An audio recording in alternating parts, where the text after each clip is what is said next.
On February 16th at approximately 11 a.m., a friend of Eddie Noonkaster called Dawson County 911 to report that her friend had contacted her by cell phone. It was at this time she had advised our dispatch center that Eddie was experiencing some cramping. At about 11:20, Eddie called in also to Dawson County 911. That phone call was transferred to the on-duty battalion chief, who began an interview of Eddie at that point. In speaking with Eddie, it did appear that he sounded confused initially. A multi-agency search began on Sunday afternoon and has continued through to today. With that, yesterday at approximately 1 p.m., hike-in staff over at the lodge located some of Eddie's personal effects off the hike-in trail. Those personal effects have been verified by family members of being Eddie's personal belongings. Last night we focused with canines in a search of that area and searched throughout the evening into the early morning hours until the weather somewhat deteriorated on us. With that, today we have called in the assistance from both GEMA, numerous law enforcement agencies, DNR, Dawson County Sheriff's Department, park staff here, numerous fire departments, both Gilmer, Union County, Fannin County are represented today. But the search area where we're looking for Mr. Noonkaster is a very, very treacherous area. The terrain is just very, very difficult. You couple that with the heavy downpours that we've had throughout the day and will continue to have over the next 72 hours. We're going to continue to push for this search of Eddie and hope for a positive outcome. I know that we've had a lot of people from social media reaching out. How can they help? And volunteers. So what we've taken the liberty of doing is we've opened up a volunteer email address. I'll give you that email address. It is dcsar@DawsonCounty, all spelled out, .org. What we're asking the volunteers, when you email into that address, leave your name, a contact telephone number, your availability, and your experience level of hiking. So with that, I also have, and I'll share with all of you from the media staff here in just a second, this is something I really would ask. Here is a current, let me get this situated. Here's the current photo that we have of Eddie. We would ask our media partners to share this being a big focus. Anybody who's on the trail, any of the hiking areas here in Dawson, Lumpkin, Fannin, Union County, if you see, please call the Dawson County non-emergency number. It'll be attached to this, and let us know that you've seen this individual so we can begin to investigate it. At this point, I'll try to answer any questions that we have. Can you give us a description of him? It should be on here. So Mr. Noonkaster is an approximately 60-year-old male. He's 5'10" and 200 pounds. He has gray hair and a noted gray goatee. Is he from Dawson County?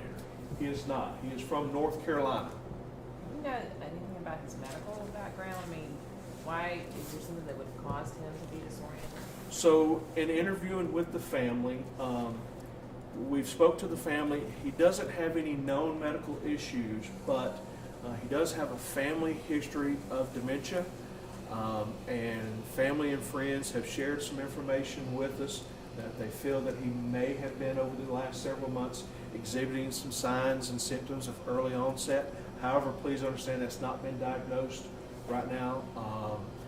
He was planning this hike. He was doing the through hike, which means he puts in here at the falls, and he basically will hike for 6 months, and he'll end up in Maine. And that's what the AT through hike is essentially. And he was gone alone, no one, He was alone, yes ma'am. Any idea by how many people are actively involved in the search? Right now, I would estimate we have at least 50 people actively searching. That number changes daily based on availability of staff. Where was he at when you last contacted him, or last contacted authorities? So he could not provide us an area of where he was at. When we spoke to him on a cell phone, he was not able to give an area, a location of where he was. Since he had a cell phone, have you been able to in any way use that, or how has that gone dead? ping that. So we have pinged the cell phone. The National Forest Service pinged the cell phone on Sunday. We have several coordinates. Those coordinates have been shared with the search parties out there. And that's the focus of our grid search, and what we're really concentrating on today are those ping coordinates that we received. However, we've tried to ping the phone since then. It appears that the phone's probably dead now, and we're not getting a ping. And Yeah, what, his level of experience in hiking, I mean, obviously this is kind of a big feat to try to. Yeah, Sandra, I don't know the level of experience that he has, so I don't. what area are you searching now?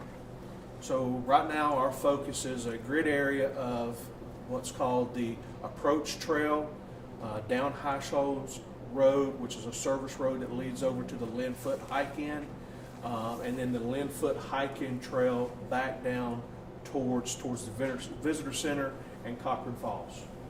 Can you talk a little bit about the conditions again and how it's affected this search, the conditions on the trail and the weather as well? Well, I mean, I think the weather speaks for itself as far as when we briefed our searchers this morning, our safety briefing, we said, look, the big concern today is slips, trips, and falls. Losing your footing out there with these wet conditions that we currently have, and bouts of heavy downpours. The fog on the mountain will move in at times, and you'll have zero visibility on the mountain, whereas down here we have, visibility will be fine. So those are all challenges that we have with the search parties in there. They're doing a fantastic job trying to cover a large area. This is a large area, and it's very, very difficult. And then you've got potential snow moving in Thursday. Are you worried about him being able to sustain all the lower temperatures? We're always worried about them, Sandra. That's a concern with the possibility of winter weather moving in and being exposed to the elements. Our priority is to try to find him in these next 48 hours. What kind of items did you find? You said you found some. So at this point, I don't want to release that information. We've turned those items over to the Dawson County Sheriff's Office and the detectives, just to kind of inventory, go through, see if there's anything in there that's going to benefit us, the searchers and the rescuers out there. So I'm going to hold off on that information right now. Would he have without releasing that, do you feel like he'd have enough on him to be able to survive the next few days? It's a difficult question to answer, Sandra, and I don't know if I can answer it. So, like I said, we have a high focus of trying to locate him as quickly as we possibly can. Is there any indication at all of foul play so far? I'll kind of allude to Captain Sosby and let him answer on behalf of the Sheriff's Department. Well, we don't have an indication of any foul play, but it's never ruled out. Can you repeat that email just one more time, make sure we have it correct, the volunteer email? Yes. DCSAR at Dawson County, all spelled out, .org.